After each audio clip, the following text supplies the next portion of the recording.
So yesterday, Aaron Judge got ejected for the first time in his entire career, and I think it's safe to say that we have a serious umpiring problem in Major League Baseball. I mean, look at this call in the Cardinals game. What was that? Shohei Ohtani made some Dodgers history, but he wasn't even the story of the game, and the A's, they scored a lot. All of that and more in today's MLB Recap. You guys have been crushing it with the support. We are officially less than 5,000 subscribers away from 500,000. Thank you so much. Also, just a reminder, save yourself 20 bucks off on SeatGeek using code Fuzzy, and new users who use my code Fuzzy on Underdog Fantasy get up to a $100 deposit match. They got baseball, basketball, anything that you can think of, they got it. Before we talk about any other game, I gotta show this Sox and Cardinals game because it ended in the worst way possible. Gavin Sheets, he knocked in the game's first run, and there's Grady Sizemore. If you guys did not know, he's a White Sox coach now, which is pretty cool. He's my favorite player of all time. Anyways, moving on. The Sox actually went up 3-0 after a sac fly and an error, but the Redbirds, they got right back into it. Brendan Donovan, he ripped a huge 2-run double off of Eric Fetty. Now Nolan Arenado has a chance with 2 runners on. He took a hack at an upstairs fastball, and that ball is gone. St. Louis, they steal the lead in the blink of an eye, but then the White Sox, they tied it right back up. I like Corey Lee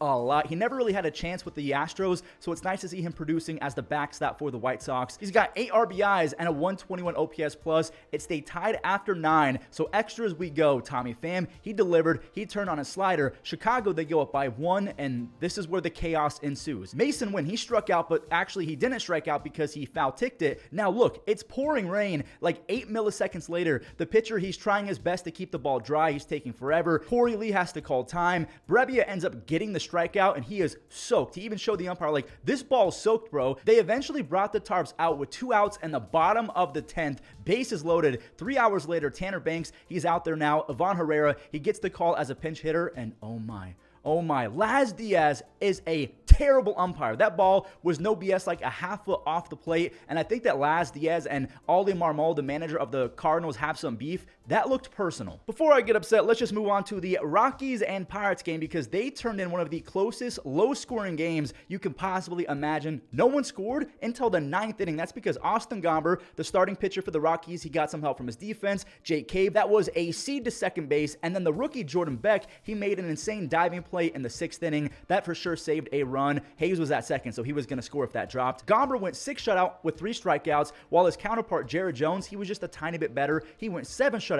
He only allowed 1 base hit. He had 12 strikeouts. The 22-year-old lowers his ERA to 2.63, and he leads the NL with an 11.4 strikeouts per 9. He only has a 1.1 walks per 9 as well. Now we're in the 9th. Edward Olivares, his web gem got David Bednar out of a little jam, and now the Pirates, they're going to have their chance to walk it off. The Rockies intentionally walked O'Neal Cruz, and then the Pirates deployed a pinch hitter, Jack Sawinski, Captain Jack. He got his middle fastball, and he walks it off. The Rockies, they had 1 base runner. 27 of 28 were retired by Pirates pitchers. So we're going to talk about Luis Arraez and the Padres after this because Luis made some history, but Aaron Judge got ejected, so we got to show this game. Riley Green, buddy, do you need a glass of milk for that cookie? He takes advantage of the hitter's count. He mashed a 2-0 pitch. Giancarlo Stanton, he answered with an RBI base knock, and they tied off of Casey Mize. Aaron Judge, he was able to muscle a splitter. He's probably the only hitter that would even attempt at that pitch. That's just 6-7 things I wouldn't know. I also wouldn't know about this either. Hitting a no-doubt pimp job in Yankee Stadium has to be one of the coolest feelings ever.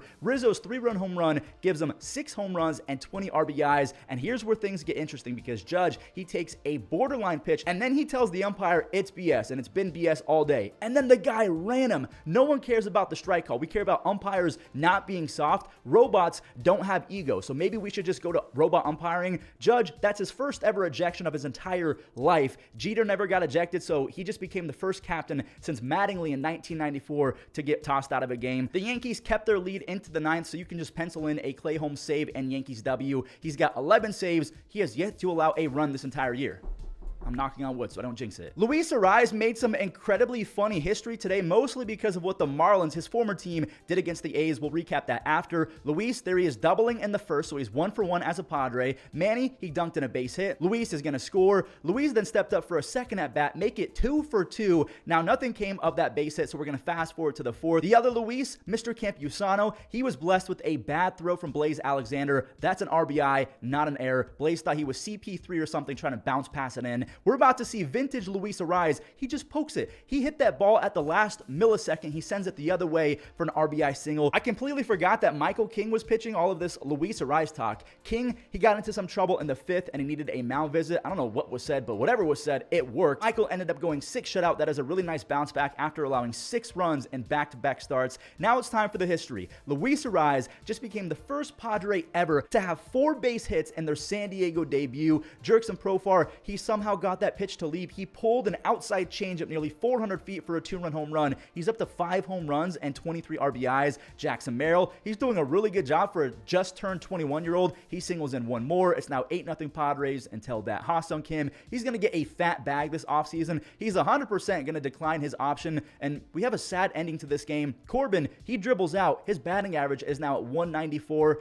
and that's just really sad. But, you know, Padres fans, they're happy. They've won 4 in a row. You know what isn't sad to watch? Seeing my friend Darell Hernandez single in the first of 20 runs for the A's. Esteury Ruiz, he laced a single to bring home another, so it's 2-0 for Brent Rooker, and this dude's about to make some history. Brent hit a thunderous 447-foot 2-run home run. JJ Bleday, have yourself a day. He went lefty-lefty. He's up to 4 home runs on the year. Abraham Toro has been a godsend for the A's. He plays 2 more. He's up to 3 home runs, 13 RBIs, and a 133 OPS plus. Brent Rooker, stop it, bro. His 2nd home run of the inning. He's the first A's player since Mark McGwire back in like the 90s to do that. So that's some history right there. Rookie Brent Harris found a barrel as well. So his first big league hit is a home run. And then with the deja vu, he makes history as well. He's the first A's player ever with a home run as his first 2 big league hits. Now a position player is pitching, and Shea Bangaliers made it a fat 20 spot. They're the first team in baseball this year to score 20. They're now 17-17 after winning 6 in a row. And it's just really ironic that the day after Luis gets traded, his former team gets beat up by 16 and his new team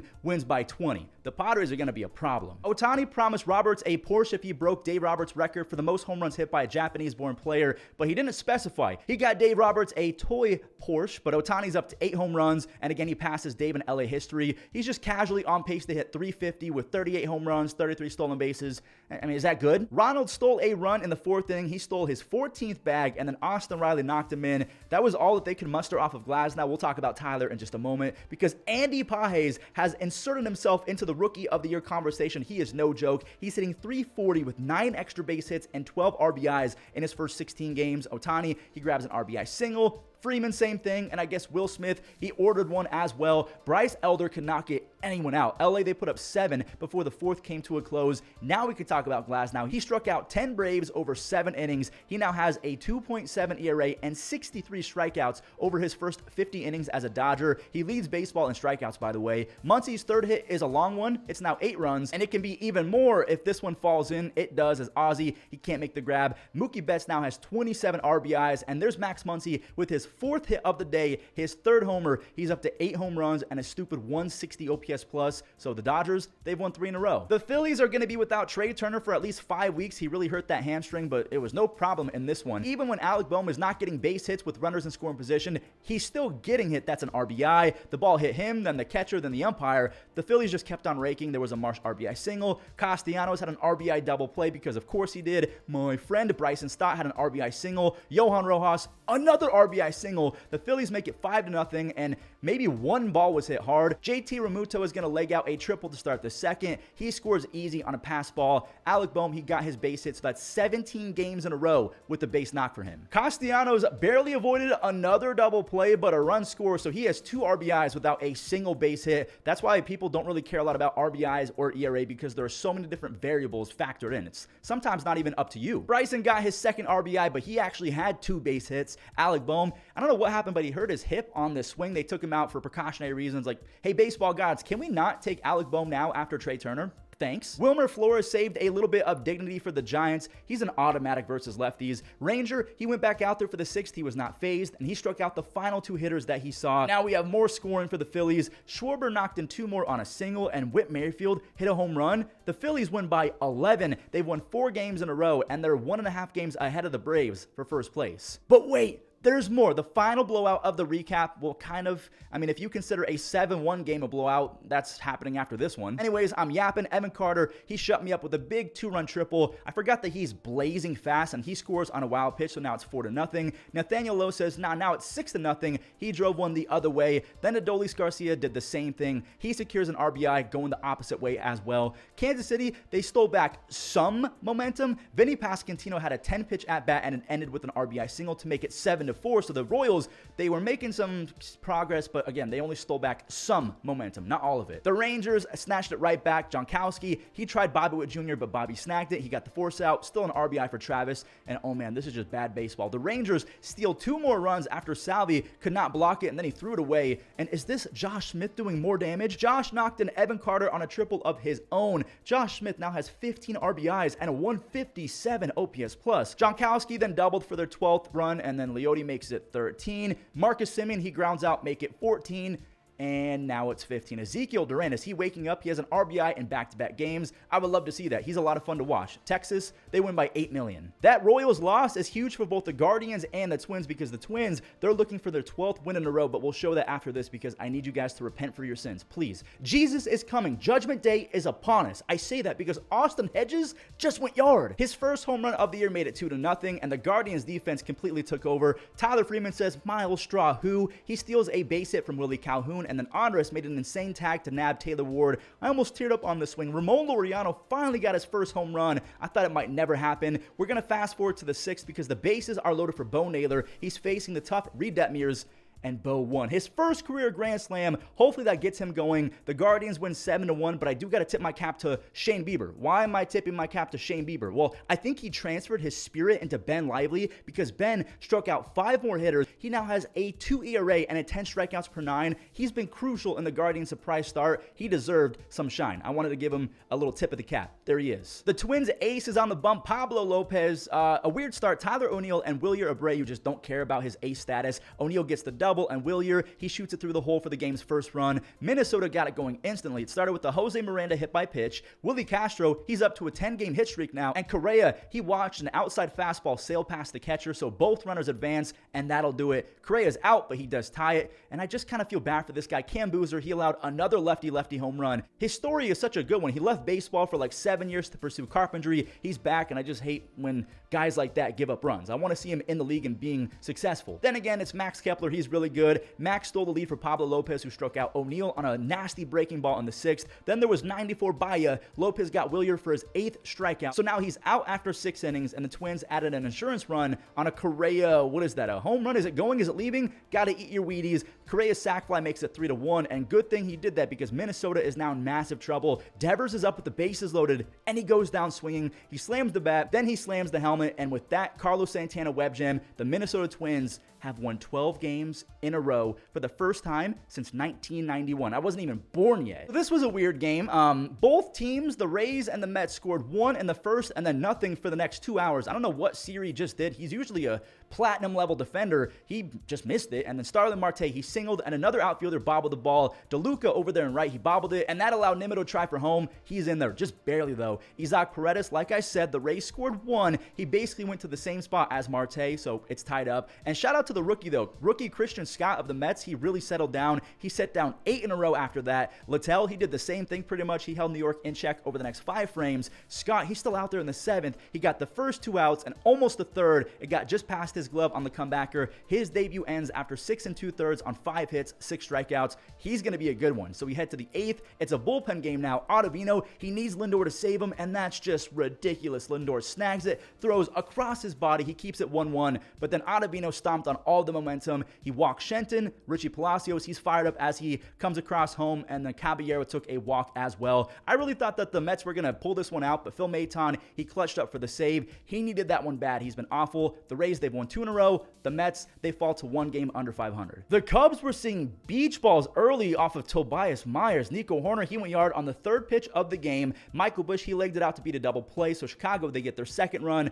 and Jameson Taillon, he was nasty. He struck out 1, make it 2, and now 3. All 3 outs he got in the 2nd came via the strikeout. Tobias Myers, buddy, you can't be doing that. That's one of the meatiest meatballs I've ever seen. Like, The only thing that was missing was a plate of spaghetti and red sauce. Christopher Morel now has a 3-game homer streak. His 7th gives him 20 RBIs, and what a bat flip. I mean, you can do that when you go 430 feet. Patrick Wisdom then went 440. The Cubs are cruising. Well, like they were when Tyon was in the game. He struck out 7 over 6 shutout and only 2 base hits allowed. But as soon as he left, Milwaukee started their comeback. Oliver Dunn, he can fly. I think he hit an RBI triple or something like that. Blake Perkins, goodbye. His 4th home run of the year cuts it to a 2-run deficit. And Sal Frelick, he's going to try for 2 bases. He's in there, and the ball squirts away. So rookie Jackson Chourio, he's going to score. And of course, they cut to the manager, the former manager of the Brewers, Craig Counsell, who's now the new manager of the Cubs. Patrick Wisdom clutched up with a massive RBI single, and it's massive because right after he did that, William Contreras, he drove in Milwaukee's 5th run. So the Cubs, they're trying to blow another game. Adames, he's up now. He's been clutch all year, but he rolls over. The Chicago Cubs are back to just 1 game of the Brewers for first place. The Reds, they were right there fighting for first place a few days ago, but like losing 3 in a row is not going to help. They're trying to avoid losing 4 in a row. Christian Encarnacion Strand, he saved a run from scoring. He snagged that laser beam off the bat of Santander. Why does Jorge Mateo look thicker? Like not thicker with 2 C's, but like he's put on some serious muscle. Whatever he did, it's working. He's up to 2 home runs and 5 stolen bases, and he's still top 2% in speed. Adley's a big boy as well. He does that way more often than Mateo. He's a catcher hitting .321 with 5 home runs and 20 RBIs, but the story of the game was easily John Means. He punched out 8 Reds in his return from the IL. He's trying to go 7 shutout, and get up, Gunner. This kid is so sick. On top of having 10 home runs, he's also basically top 10% in defense and speed. Craig Kimbrell, buddy. He's trying his best to ruin a W for John Means. 2 are on. Spencer Steer knocked in 1 on a single to right field. Now they got to bring in Yanir Cano to throw a blanket on the fire. That's nasty. A 96 sinker gets CES, and that'll do it. God, that was stressful. Orioles fans, they can breathe again. The Reds have now lost 4 games in a row. They're now under 500, while the Orioles, they've won 3 in a row. This is a big-time series. The Mariners are taking on the Astros in Minute Maid, and they're up 1 already when Jorge Polanco laced a double, and the other newcomer, Mitch Garver, he also doubled. He did a really nice job of staying on that pitch and hammering it the other way. Luis Urias, he hit one to the deepest part of the park, and he goes 420. He's hitting 154, but he has a 110 OPS plus. I love modern day baseball because technically he's a good hitter. The big dumper, Cal Raleigh, he then walloped a 2-run blast to make it a 5 spot off of Framber Valdez. It is not easy to do that, but Cal, he's so strong. And that's the game because Logan Gilbert, he was essentially unhittable. He went 8 shutout innings. On top of that, he only allowed 2 base hits to what was a hot Houston offense. He struck out 6 along the way. Saucedo, he got the final 3 outs. That's a big time W for the Mariners.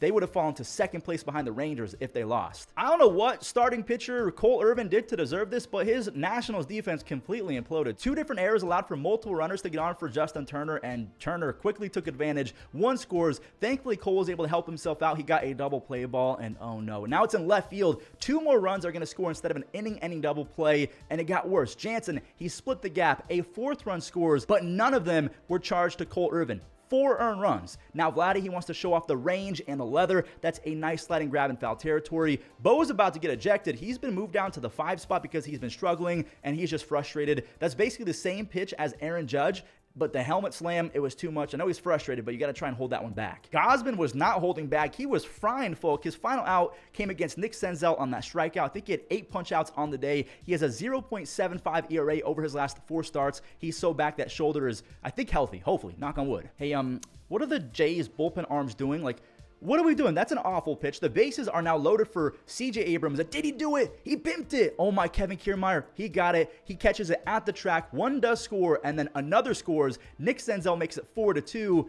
But now it's back to a 4-run lead because Kevin Kiermaier, he welcomes himself back to the lineup in style. Closer, Jordan Romano, he allowed a few to get on, and he actually allowed a run to score, but Meneses, he lines out to left field, straight to Varsho. The Blue Jays, they're 16-18, and Manoah, Alek Manoah, he's starting today. Guys, that does it for today's recap. Thank you so much for watching, and thank you for your support. We are so close to 500,000. I appreciate you guys. Enjoy the web gems. Never stop learning. Line to right. Out knock for Ketel Marte. He's got to get back, and he... Left center.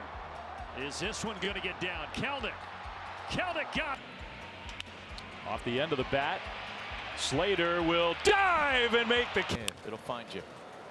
For Neto. Show us the arm. Got him. What a play. Stanton away. Ground ball off of Best. It's a tough play. Ibanez gloves. Tell was just trying to deke him toward second base, and Corbin Carroll's got it.